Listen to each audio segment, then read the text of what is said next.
How to achieve balanced subarrays. This title. So here we still do divide and conquer. Okay? We have one array. We know we have many ways to do divide and conquer. Right? Many different ways to do divide and conquer. We have a lot of freedom to do it. Yeah. At this point, remember using the balancing principle, we want to use a balanced way. So what is the balanced way? So let's cut this array right in the middle. Right? So we get two subarrays. This is the most balanced way to do that divide step. Okay? Yeah. So that's the way we take. We split an array into two subarrays of equal size, near equal size. Okay? Yeah.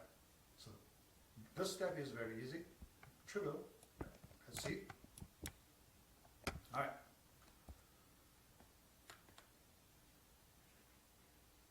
All right. Then we conquer, then we merge, right? Yeah. So the divide step, easy. Then we conquer. The conquer step, we use the recursion. Recursion we can conquer, right? We call this function sort function recursively. So conquer, recursion.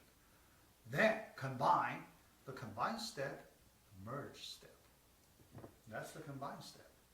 Okay? Yeah.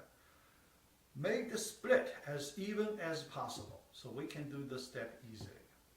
Okay? Almost even, so that means if the size difference, yeah, the size difference may not be 0, right? So the size difference could be 0 or 1. So that's as even as possible. Okay? So that's what we mean, the size difference, 0 or 1, but not 2. So if 2, we can split, we can move one element from one larger array to the other smaller array. All right. Suppose this is the original array. When we do the split, we split in the middle, somewhere in the middle. Yeah. All right. Yeah. So we get two subarrays with near equal size. Yeah. Then for each subarray, we can split another time, split in the middle again and again. So we have many small subarrays. So we can solve each small subarray easily, right? Yeah. Now, we need to start the split somewhere, right? We cannot split forever. So we have to stop somewhere. Stop splitting when each file contains 1 or 2 elements. Why 1 or 2 elements? 1 we understand, right? Because you cannot split another time. 1 we can. But 2, we can split another time, right? Yeah. So if 2, we can split another time. But the issue is, you don't need to, although you can, but it does not help. Right? Think about it. You have one array with 2 elements. You split another time, does it help? It doesn't help. Because if you do not split, if you sort a 2-element array, you need one comparison, right? If you split, you do not need to sort, but you need to merge, right? When you merge, you also need a comparison. So why we split, right? So that's why if the array size already it is 2, we can stop. We don't need to split because it does not help. All right. Now the merge step. Suppose we sort each subarray in ascending order all the way to the last one. Next, now let's merge 2 adjacent subarrays. 2 in a group. every time we merge two adjacent subarrays, right? Yeah, to get one larger sorted array. Another time, another round, merge, so we get larger sorted subarrays. And at the end, we get one big whole sorted array. That's the idea. So you can see, if we solve that merge step, then using this way, divide and conquer, we can solve the whole problem. Okay? Yeah. That's our plan. Yeah. Next step, we need to execute this plan. We need to implement this plan. All right. Hope it can avoid poor worst case performance. Why we have this hope? Because all our split are balanced. You know, based on our experience, we should avoid poor worst case performance. So that's reasonable. Yeah. Okay. Next step, we need to solve our main merge step. How to do it? Yeah. So we look at that. Assume we have two sorted subarrays or two sorted arrays. Yeah. So sub are not, not important. Okay. Two sorted arrays. Here they have the equal size. Yeah. So let's merge them. Yeah. The method is straightforward and based on our intuition. Yeah. Based on our intuition. Yeah. So let's use a diagram to get all the details. Yeah. So let me draw this whole array. We want to place original elements in place. The elements from two given sorted arrays in place. Okay? So that's the plan. Okay. So placeholder. So this bigger array, so now we leave there as placeholder. Okay, all right. So every time when we do one comparison, we want to place one element in place. So that's the plan. So when we start, so let's compare the smallest elements of the two arrays. Okay? A0 and a B0. So when we do the comparison, we can get a minimum and a maximum of the two elements, right? So here, let's use this notation. Min 0, max 0 for the minimum of these two elements. Okay. Then, which one should go in place? The minimum one should go in place, or the maximum one should go in place. So that's easy. So that means the minimum one should go in place, because that's the minimum of all the elements. So we get a minimum. Yeah. So here you can see just the one comparison. We can place one element in place. That's pretty good. Think about selection sort. How many comparisons we need to put one in place? Right?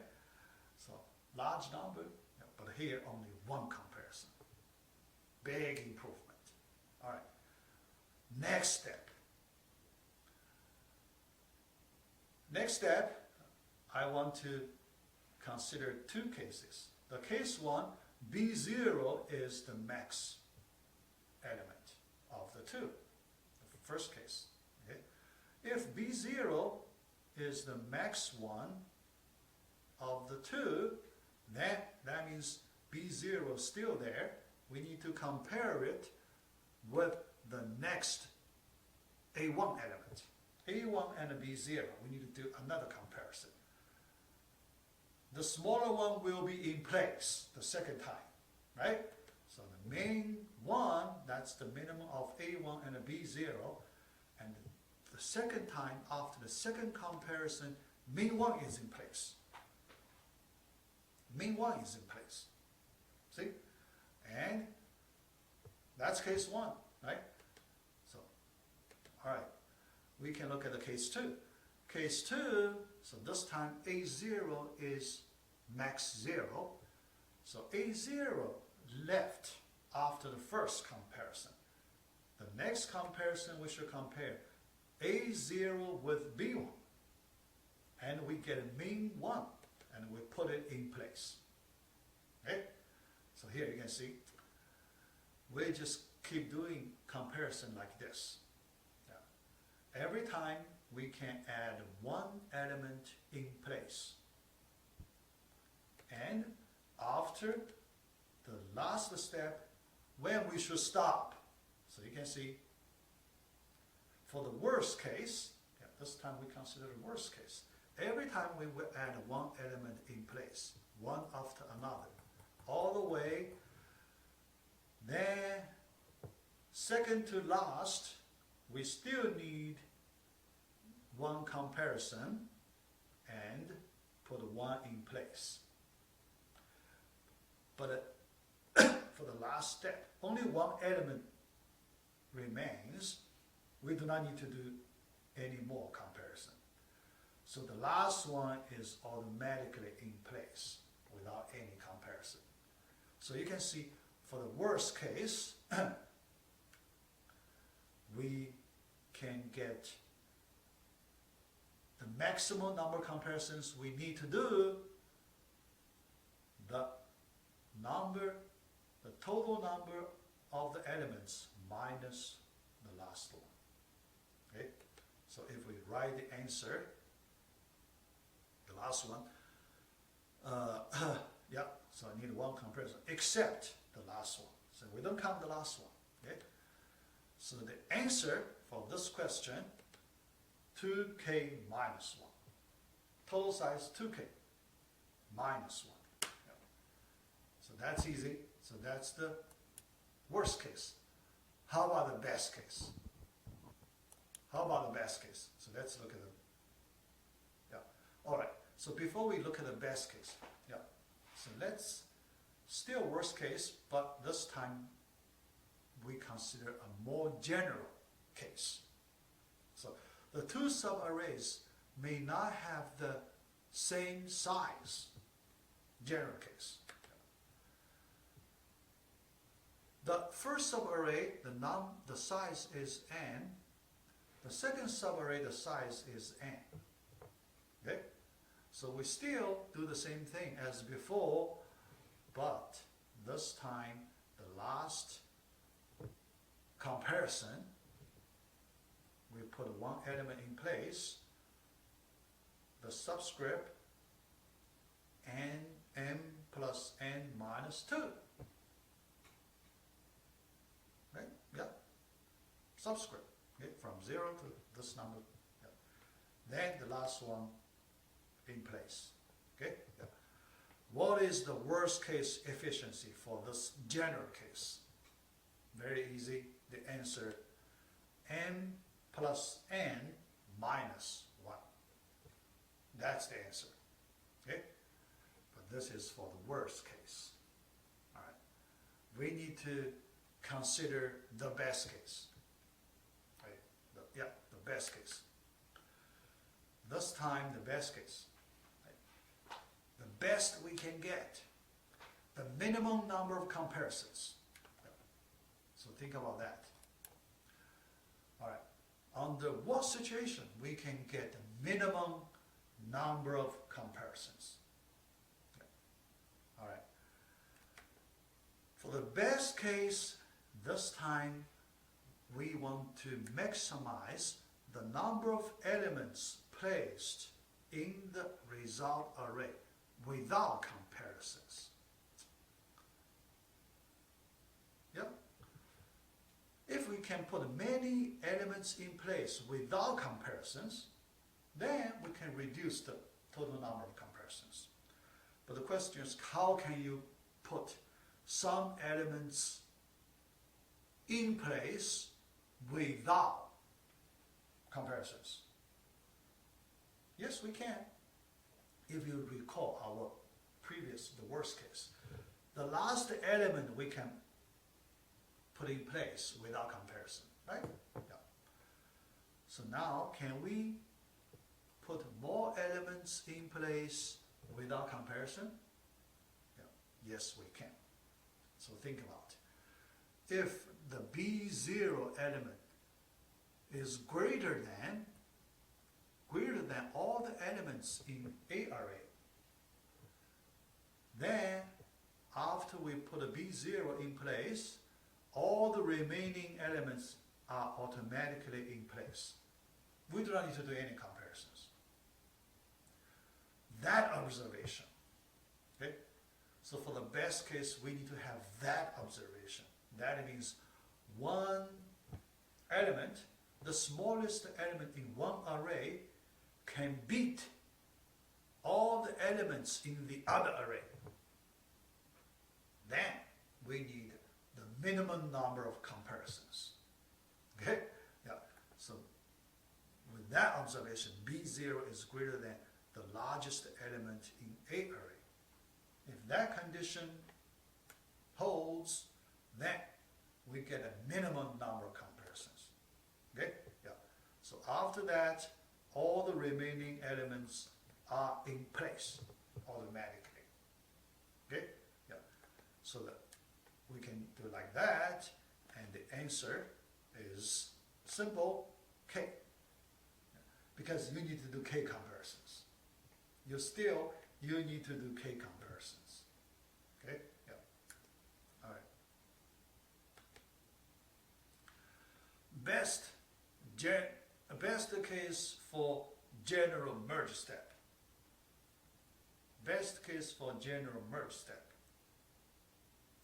This time, first array size n, second array size n.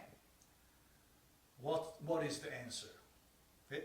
We use the same idea as before, but this time, what is the answer? Yeah. Strategy, yeah, similar. We just get experience from the previous slide. So our strategy: try to exhaust one of the two arrays as early as possible. Exhaust one of the array, because if you exhaust that array, the remaining elements you can put in place automatically. Yeah, so that's strategy. Okay? Yeah. Exhaust the shorter array. You want to exhaust the shorter array because you can exhaust it faster. You don't want to exhaust the longer array, array, yeah, right? So the best case efficiency, now you can see the minimum number of the two array sizes, m and n.